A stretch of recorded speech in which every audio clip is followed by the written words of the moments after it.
अब अपना परमैन काफ़ी ज़्यादा खुश है अपना परमैन, लेकिन जो अपनी पाक होती है वो बिल्कुल भी खुश नहीं होती, क्योंकि अपना परमैन भी जो इतना हंस रहा था, जिसके चेहरे पर स्माइल थी, लेकिन अब अपना परमैन भी रो रहा था। तो पाको जो होती है वो परमैन के पास जाती है और परमैन से बोलती है कि परमैन तुम रो क्यों रहे हो।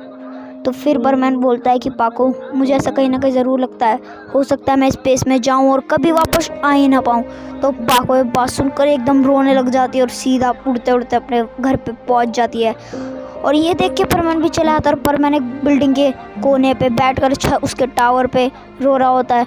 परमैन सोचता है मैं अपने रोबोट को क्या जवाब दूंगा, क्या मैं कभी अपनी फैमिली से मिल पाऊंगा, और मैं बटमैन को मना भी तो नहीं कर सकता। परमैन बटमैन को इसलिए मना नहीं कर सकता था क्योंकि वो उसके लिए एक रिवॉर्ड था और वो रिवॉर्ड को नहीं ठुकरा सकता था। और अगले दिन बटमैन आने वाले होते हैं, क्योंकि बटमैन उससे आगे कैंसिल कर देते हैं कि बटमैन कहते हैं कि परमैन आज रात का समय तुम अपनी फैमिली के साथ बिता सकते हो, लेकिन कल सुबह हम जरूर जाएंगे और हम जरूर ही जाएंगे। तो अब रात हो चुकी होती है। वो अब अपने परमैन सेट नहीं पहना होता, इसलिए वो मित्सु होता है और वो मित्सु जाता है घर पर, जाता है और अपने रोबोट को ले आता है और अपने रोबोट को कैच कर सीधा पार्क में ले जाता है। अपने रोबोट से कहता है कि क्या तुमको पता है कि मैं हमेशा इसके लिए बर्ड प्लान जा रहा हूँ। परमैन को रोबोट हंसने लगता है और उससे बोलता है क्या तुम मजाक कर रहे हो, बटमैन तुमको क्यों ले जाएंगे बटनेट। फिर परमैन के आंखों में आंसू होते हैं, वो अपने रोबोट को कस के गले लगा लेता है। फिर तभी रोबोट समझ जाता है कि हाँ परमैन सच बोल रहा है। तो फिर अपना जो परमैन होता है अपने रोबोट से कहता है कि रोबोट कल सुबह होते ही मैं यहाँ से चले जाऊँगा और मेरे जाने के बाद तुम मेरी बहन गाँव को और मेरे मम्मी पापा का अच्छे से ध्यान रखना। तो अब अपना परमैन इतना कहते हैं आंखों में आंसू लिए हुए वहाँ से उड़ जाता है। तो अब अपना सीन मिस सुमीर पे आ जाता है। अब मिस सुमीर ये सोच रही होती कि अब मैं परमैन को प्रपोज करूं या नहीं, क्या मैं उसे अपना उसके साथ उसकी रोबोट भी होती है, कहती है हाँ तुमको ये सब कर देना चाहिए। मिस सुमीर काफी ज्यादा नर्वस होती है, इसलिए मिस सुमीर सोच रही होती है कि हो सकता है कि परमैन मिचिको को पसंद करता है। लेकिन तभी अचानक से मिस सुमीर की ये सोचना बंद कर देती है और मिस सुमीर रोने लग जाती है। तो अब मिस सुमीर अपना परमैन सेट पहनती है और सीधा परमैन के घर पहुंच जाती है और परमैन को प्रपोज करते हैं, लेकिन परमैन तभी ठुकरा देता है और पाको रोने लग जाती है। और जैसी पाको वहां से निकलती है और अपना परमैन भी रोने लग जाता है। फिर मित्सुओ का रोबोट मित्सुओ से कहता है कि हाँ मित्सुओ तुमको ये करना ही था, अगर तुम ऐसा नहीं करते तो शायद तुम सुमेरे के कभी भी नहीं हो पाते। रोबोट कहता है हाँ परमैन मैं भी तुम्हारी फीलिंग समझता हूँ कि तुम पाको कितना पसंद करते हो, लेकिन अब तुम्हें सुमेरे के पास जाना ही होगा।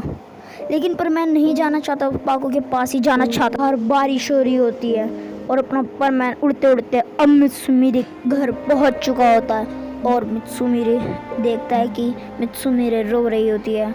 परमैन जैसे अंदर जाता है अब मित्सुमिरे परमैन से कहती है कि परमैन तुम यहाँ किस लिए आए हो। तो फिर अब परमैन कहता है कि मित्सुमिरे मैं हमेशा के लिए यहाँ जा रहा हूँ। और अब अपना परमैन मित्सुमिरे को प्रपोज करता है, लेकिन अपनी मित्सुमिरे परमैन की जो रिंग होती है उसको फेंकती है और परमैन रोते रोते कहता है चिल्लाता है मित्सुमिरे पे, मित्सुमिरे क्या आप जानती है कि मैं पाको को भी पसंद बहुत करता हूँ और मिचिको को भी, लेकिन मैं सिर्फ आपके पास ही क्यों आया आप जानती है, क्योंकि जब मैंने आपको पहली बार देखा था तभी मैंने सोच लिया था कि आप मेरी है। मेरा हमेशा से यही सपना जब मैंने आपको देखा था कि मैं आपसे शादी कर।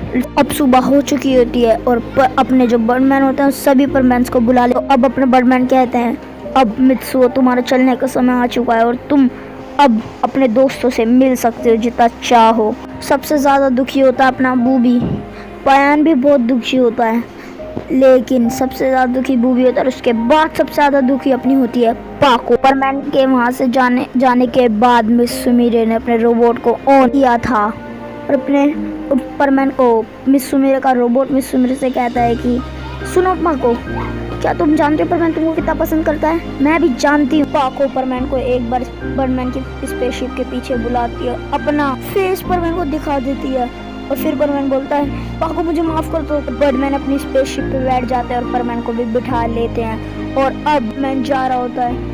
बर्डमैन नहीं चाहते थे कि ये इन सबसे अलग हो, लेकिन बर्डमैन की मजबूरी थी इस यूनिवर्स को बचाने के लिए। अब जो अपना जैकर होता है वर्ल्ड प्लेनेट पे आ चुका होता है और चिल्ला के बोलता है कि वर्डमैन, मैंने कहा था ना मैं आ गया, अब मैं तुम में से किसी को नहीं छोड़ूंगा, एक एक को मार दूंगा। So guys sorry, really very very sorry, क्योंकि गाइस ये पार्ट थोड़ा ज़्यादा ही छोटा है। तो गाइस मेरी मजबूरी थी, स्कूल से काम आ रहा है, लेकिन जो नेक्स्ट पार्ट होगा वो काफ़ी ज़्यादा लंबा और मज़ेदार होगा। तब तक के लिए बाय बाय।